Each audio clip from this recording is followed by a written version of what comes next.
नमस्ते। मैं संदीप कुलकर्णी आप सभी लोगों का स्मॉल वीडियो सेक्शन में स्वागत करता हूं। आज हम बात करने जा रहे हैं डेटा एनालिसिस के बारे में। और डेटा एनालिसिस का ये सीरीज बनाने जा रहा हूं मैं, जिसमें से आज पार्ट वन, जो पहला पार्ट है, वो आपके सामने लेके आ रहा हूं। डेटा एनालिसिस क्या होता है इसके बारे में हम बात करेंगे। डेटा एनालिसिस के अलग अलग फैक्टर्स के बारे में बात करेंगे। और जैसे जैसे ये सीरीज आगे बढ़ेगी आपको पता चलेगा कि ये इम्पोर्टेंट क्यों है, डेटा एनालिसिस क्यों इम्पोर्टेंट माना जाता है। और डेफिनेटली आप इस बात को लेके काफी उत्सुक रहेंगे कि क्या सीरीज होने वाली है, कैसे होने वाली है। तो let us start with the initial phase की डेटा एनालिसिस में। Data, what is the data? Basically data is the outcome of all processes during various activities. जो भी एक्टिविटीज हम करते हैं फंडरेज में, अलग अलग प्रोसेसेस करते हैं, उसमें कुछ हम इनपुट डालते हैं, तो उस इनपुट का जो आउटपुट होता है, दैट इज द डेटा। जैसे कि हम अगर बात करते हैं कि सैन है, तो सैन में हम सैन, पूरा सैन प्लान में अलग अलग एक्टिविटीज करते हैं, तो उसके वजह से जो निकलता है, जैसे कि सैन का टेम्परेचर क्या है, सैन के प्रॉपर्टीज क्या है, सैन के जीसीस क्या है, प्रोबेबिलिटी क्या है, उसका रिटर्न सैन टेम्परेचर कितना है, इनकमिंग टेम्परेचर कितना है, आउटगोइंग टेम्परेचर कितना है। ये सारा जो चीज है वो that is nothing but the data. तो data is the outcome of all processes during the various activities. This outcome is form of records. तो उसे हम रिकॉर्ड के तौर पर उसे रिकॉर्ड करते हैं। उसको रिकॉर्ड के तौर पर होता है, जैसे हमारे फॉर्मेट्स के तौर पर होता है। अलग अलग जो रिकॉर्ड्स हम लिखते हैं, अलग अलग जो रिपोर्ट्स हम लिखते हैं, उसके माध्यम में ये डेटा हम कैप्चर करते हैं। This data is gathered by various levels of team at various points, manually और थ्रू ऑटोमेशन।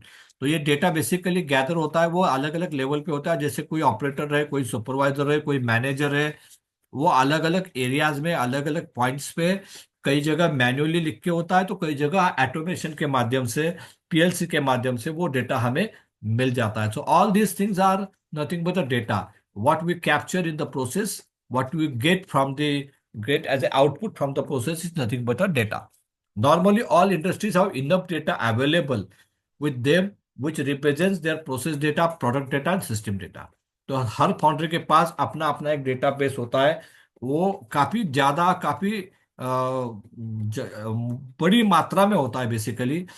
और वो प्रोसेस के माध्यम से होता है, या प्रोडक्ट के माध्यम से होता है, या सिस्टम के माध्यम से होता है। वो अलग अलग तरीके का डेटा, अलग अलग लेवल पे, अलग अलग पॉइंट पे जो होता है, वो सारा जो डेटा है वो हमारे पास अवेलेबल होता है। Now what is important? अभी इंपॉर्टेंट बात यहाँ पर है कि इसका इस्तेमाल कैसे करें।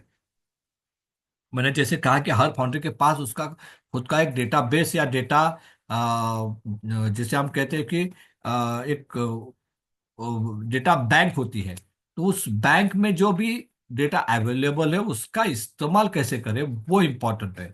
बहुत सारी फाउंड्रीज को ये पता नहीं होता है कि इस डेटा का इस्तेमाल कैसे करते हैं, क्या करते हैं, इस डेटा से हमें आउटपुट क्या और बेहतर मिलने वाला है। तो मुझे लगता है ये जो सीरीज है, मैं इसीलिए बना रहा हूं ताकि आप इसमें ज्यादा एजुकेट हो, ज्यादा उसमें आपको अवेयरनेस आए कि इस डेटा का जो आपके पास ऑलरेडी है, उसका इस्तेमाल कैसे करना चाहिए, इफेक्टिवनेस उसका कैसे बढ़ाना चाहिए, उससे हम इफेक्टिवली एक्शंस कैसे ले सकते हैं। और इसी सारी चीजों को ध्यान में रखते हुए मैंने ये सीरीज को बनाया है कि why data is important, why data analysis is so important. So why data is required? सबसे पहले तो डेटा इंपॉर्टेंट क्यों है?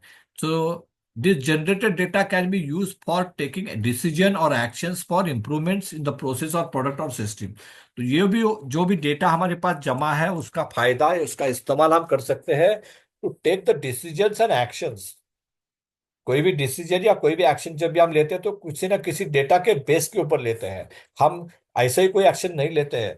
हम एक्शन लेते हैं, समझो आप कोई मशीन हमको चेंज करना है, तो मशीन क्यों हम चेंज करते हैं? क्योंकि हमने पहले डेटा बेस हमने स्टडी किया होता है कि मेरे जो पुराने वाले मशीन है, उसका आउटपुट क्या मिल रहा है, उसकी इफिशियंसी क्या मिल रही है, उसकी पावर कंजम्पशन क्या आ रही है, उसमें प्रोडक्टिविटी कितनी मिल रही है, उसमें ब्रेकडाउन्स कितने हैं, उसमें स्पेयर कॉस्ट कितनी जा रही है। इन सारी चीजों, ये सारा डेटा है। इन सारा डेटा को एनालिसिस करने के बाद हम एक डिसीजन लेते हैं कि ये जो मशीन है, उसकी इफिशियंसी मुझे उतनी अच्छी नहीं मिल रही है, and hence I decided to scrap this machine.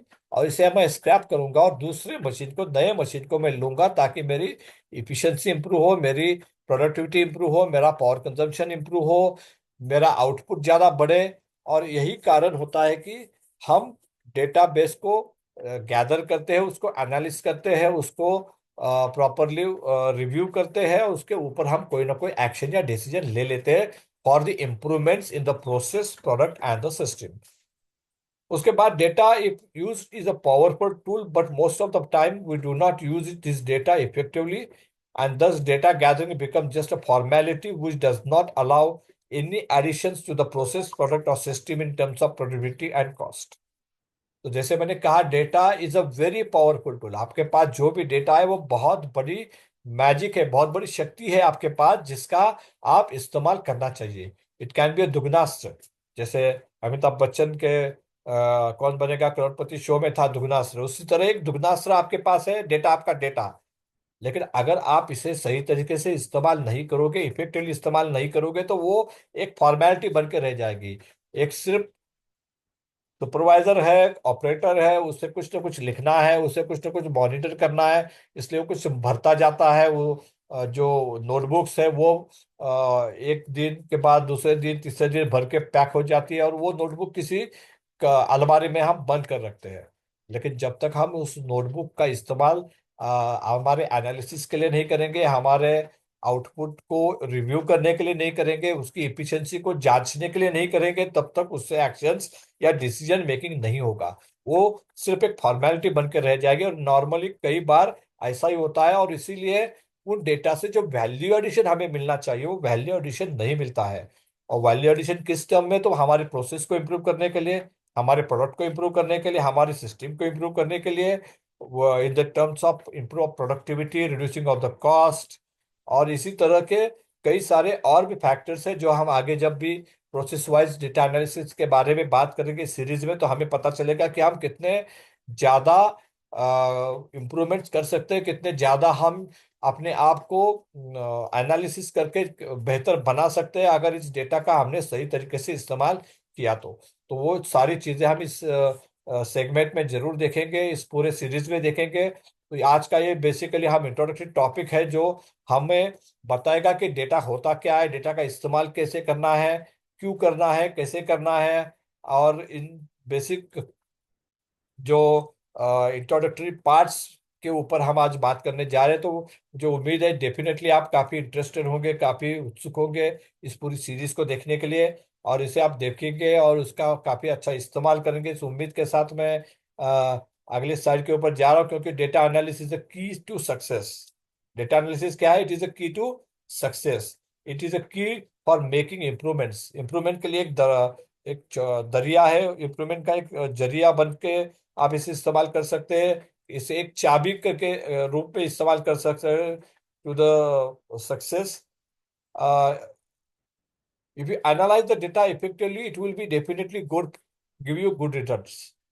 तो आपको अगर गुड रिटर्न्स चाहिए, आपने जो भी उसके ऊपर एफर्ट्स डाले हैं डेटा जमा करने के लिए, जो ऑपरेटर, सुपरवाइजर, मशीन्स, इसके ऊपर जो आपने रिसोर्सेज के ऊपर जो पैसे खर्च किए हैं, उसका रिटर्न कब मिलेगा? जब आप इस डेटा को प्रॉपरली एनालाइज करेंगे, इफेक्टिवली एनालाइज करेंगे।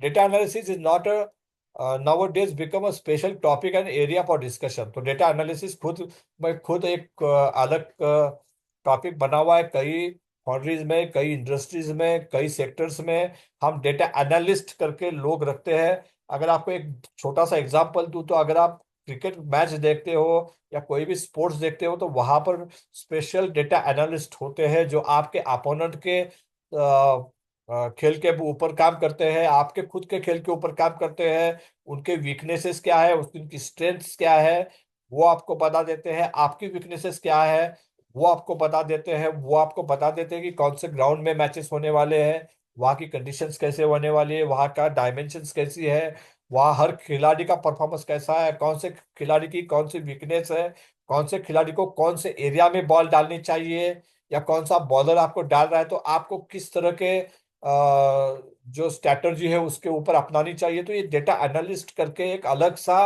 पूरा एक सेक्टर बना हुआ है जो आपको हेल्प करता है। उसी तरह आपके फाउंड्री में भी आपका डेटा एनालिस्ट करके कोई सेक्टर होना चाहिए, कोई आदमी होना चाहिए जो पूरे डेटा को आप नजर आपके नजर से डाले, उसमें एनालिस करे, उसका रिव्यू करे, और आपको बताए कि आपके स्ट्रॉन्ग पॉइंट्स क्या है, आपके वीकनेसेस क्या है, आपको कहाँ पर काम करना है, आप कहाँ पर बेहतर हो रहे हैं, कहाँ पर आप डाउन हो रहे हैं, कहाँ पर आपको इम्प्रूवमेंट करने की जरूरत है। इन सारी चीजों को अगर आपको देखना है तो data analysis become a very vital tool nowadays. उसके ऊपर आपको जरूर ध्यान देना है। This would lead to cost reduction, productivity improvement and quality improvements. तो उससे आपको क्या होगा कि कॉस्ट रिडक्शन कैसे कर सकते हैं आप, प्रोडक्टिविटी इंप्रूवमेंट कैसे कर सकते हैं, क्वालिटी इंप्रूवमेंट कैसे कर सकते हैं, इसके ऊपर भी आपको काम करने का मौका मिलेगा। So data analysis will help you to reduce the cost, improve the productivity, improve the quality of the product. तो इन सारी चीजों में आपको ये डेटा एनालिसिस काफी हेल्प करेगा। So it is always recommended to have data in a format where you can analyze it by using proper tools like WH question, Pareto filter, sorting, Excel sheet, ERP, SAP, etc. मैं यहाँ पर example देना चाहूंगा, एक बहुत ही live और अच्छा example है, मैं हमेशा इसे देता हूँ जब भी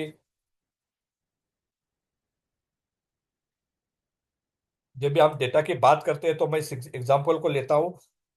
मेरे एक मित्र आए थे मेरे पास, और जब हम बात कर रहे थे डेटा एनालिसिस के बारे में, इफिशिएंसी इंप्रूवमेंट के बारे में, तो उस समय ये बहुत पुरानी बात है, उस समय हम लॉकशीट इस्तेमाल करते थे जो कि पेपर बेस्ड लॉकशीट होती थी।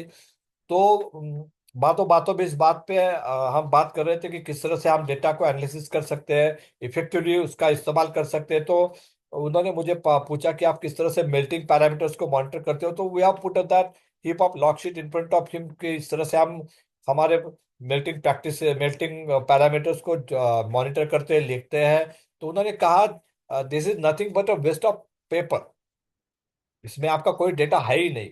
क्योंकि अगर मैंने आपको कहा कि उसमें से पिछले 10 दिन की आपकी प्रोडक्टिविटी आप लिख के डालो, या फिर 10 दिन का आपका मैग्नीशियम का कंजम्पशन निकालो, या 10 दिन का आपका कार्बन का कंजम्पशन निकालो, तो आप नहीं निकाल पाओगे, या फिर आपको उसे निकालने में बहुत सारा समय लगेगा, बहुत सारे एफर्ट्स लेने पड़ेंगे। तो जो एडिशनल एफर्ट्स आपको लेने पड़ते हैं, तो वो that is waste of time and waste of energy है। तो वो बहुत इंपॉर्टेंट है कि आपको अगर इम्प्रूवमेंट करना है तो आपका डेटा इस फॉर्मेट में होना चाहिए कि वो आपको इजीली एक्सेसिबल हो, आप उसे बेहतर तरीके से इस्तेमाल कर सके। जैसे कि एक्सेल शीट में आप कर सकते हो, सैप सिस्टम में कर सकते हो, ईआरपी के माध्यम से कर सकते हो। अ, कागज के ऊपर अगर आप सिर्फ डेटा लिखोगे तो उसे एनालिस करना, उसे रिव्यू करना, उससे आउटपुट निकालना बहुत मुश्किल होता है। तो इसीलिए आज के जमाने में हम ऑटोमेशन का ज्यादा इस्तेमाल करते हैं, जैसे कि एक्सेल शीट हो, कंप्यूटर हो, मोबाइल ऐप हो, या फिर ईआरपी सिस्टम हो, सैप सिस्टम हो। तो इस तरह के माध्यम से आप डेटा एनालिसिस ज्यादा इफेक्टिवली कर सकते हो। वन क्लिक के ऊपर आप उसे सॉर्टिंग कर सकते हो, फिल्टर कर सकते हो, उसमें से अलग अलग तरीके का रिपोर्ट, अलग अलग तरीके का चार्ट बना सकते हो, जो आपको हेल्प करेगा कि आप कोई एक्शन डिसाइड करें। तो वो एक बहुत इंपॉर्टेंट फैक्टर मुझे ध्यान में आया। In the foundry we have lot of data and we use it, with did not use it effectively to get value addition. तो ये बहुत इंपॉर्टेंट है कि हमारे पास सब डेटा होता है, हमारे पास सैंड का होता है, मोल्डिंग का होता है, मेल्टिंग का होता है, रिजेक्शन का होता है, लेकिन कितना इफेक्टिवली हम उस डेटा को इस्तेमाल करते हैं, कितने इफेक्टिवली उसका वैल्यू एडिशन में हम उसका इस्तेमाल करते हैं, वो देखने वाली बात है। रिजेक्शन एनालिसिस बनाम तो बेस्ट एग्जाम्पल की वहां पर हम कितना इफेक्टिवली हमारा प्रोसेस डेटा कैप्चर करके रिजेक्शन रेमेडीज के लिए, रिजेक्शन एनालिसिस के लिए इस्तेमाल इस्तेमाल होता है। तो वो ज्यादातर नहीं होता है अनफॉर्चुनेटली, जिसके वजह से वो जो वैल्यू एडिशन होना चाहिए वो हमें नहीं मिलता है। So we gather it or we keep it for the sake of audit or customer requirements.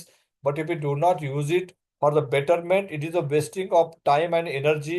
तो मैंने जैसे पहले भी कहा कि आप डेटा को इसलिए निकाल रहे हो ताकि वहां पर ऑपरेटर है, सुपरवाइजर है, उसे कुछ काम चाहिए, या फिर मेरे ऑडिट के लिए मुझे दिखाना है, या फिर मुझे कस्टमर मांग रहा है, इससे मैं लिए मैं अगर उस डेटा को जनरेट कर रहा हूँ और रख रहा हूँ, तो वो आपका वेस्ट ऑफ एनर्जी और वेस्ट ऑफ टाइम है। उसे आपको इसलिए नहीं बनाना है कि वो ऑडिट के लिए इस्तेमाल हो या कस्टमर रिक्वायरमेंट के लिए है, ताकि इसलिए बनाना है ताकि आप उससे कुछ वैल्यू एडिशन कर सके, उससे आप कुछ डिसीजन मेकिंग कर सके, उससे कुछ एक्शंस ले सके। और मुझे लगता है तभी उस डेटा का ज्यादा फायदा आपको मिलेगा। Here we will be talking on same how to use available data in each area to convert it into value addition by doing proper analysis। तो हम इस सीरीज में उसी के ऊपर बात करेंगे कि हर एरिया में से किस तरह से हम डेटा को गैदर कर सकते हैं, किस तरह से उसे इस्तेमाल करेंगे, किस तरह से एनालिसिस करेंगे और किस तरह से उससे हम डिसीजन मेकिंग या एक्शंस के ऊपर जा सकते हैं। तो वो एक एरिया, हम हर एरिया में से इस तरह के बातें आगे लेके आएंगे इस सीरीज में। Data should be speak to you and you should and tell you further actions and improvements. तो ये बहुत इंपॉर्टेंट है। There should be interaction between you and the data. Data ने आपको बताना चाहिए कि उसमें से क्या लेना है, किस तरह से उसका इस्तेमाल करना चाहिए, किस तरह से उसमें से एक्शंस आने चाहिए। तो that is very important. Data should speak to you. जो इफेक्टिव डेटा एनालिसिस में हम जो एरियाज कवर करेंगे उसमें है मेल्टिंग शॉप है, मोल्डिंग शॉप है, sand plant, core shop, pouring, fettling and shot blasting, quality, purchase, maintenance, marketing. और इन सारी चीज डिपार्टमेंट्स, इन सारी फंक्शंस के बारे में हम बात करेंगे। एक वन बाय वन हम इसके ऊपर काम करेंगे। So we will cover one by one all this area from next session and we will discuss what data should be gathered, what it represents, how should we have interpret it, that is very important। किस तरह से data को interpret करना है वो जानना बहुत important है। किस तरह से हम इसका इस्तेमाल कर सकते हैं, किस तरह से उसमें से एक्शन डिराइव हो सकते हैं, वो इम्पोर्टेंट है। And how to use, how to interpret it, and what are the actions that can be taken from that these inputs or this from data, वो इम्पोर्टेंट है। तो ये सारी चीजें हम डेफिनेटली अगले सेशन से देखेंगे। जैसे मैंने कहा कि लगभग 10 या 12 फंक्शंस है जिसके बारे में हम बात करेंगे। तो ये कम से कम 13 या 15 टॉपिक या वीडियो की सीरीज होगी। तो डेफिनेटली इस वीडियो को आप जरूर देखिएगा, लाइक कीजिएगा, फॉलो कीजिएगा, ताकि आपको डेटा एनालिसिस कैसे करते हैं, उससे क्या एक्शन या डिसीजन आप ले सकते हैं, इन सारी चीज़ों का जानकारी आपको मिले। उम्मीद है ये वीडियो आपको पसंद आया होगा और इस वीडियो से आपको काफ़ी सारी जानकारी मिली होगी और आप इस सीरीज को फॉलो करेंगे, इस उम्मीद के साथ मैं इस वीडियो को ख़त्म करता हूँ। डेफिनेटली डेटा एनालिसिस को आप ज़्यादा इम्पोर्टेंस देंगे, उससे आपको काफ़ी फायदा होगा। और इस वीडियो के, इस सीरीज के माध्यम से आप भी इस डेटा एनालिसिस में ज़्यादा बेहतर एक्टिविटी कर पाएंगे, ज़्यादा बेहतर ध्यान दे पाएंगे और आपके ऑर्गेनाइजेशन के लिए काफ़ी सारी इम्प्रूवमेंट्स लेके आएंगे ये सीरीज। उम्मीद के साथ मैं इस वीडियो को खत्म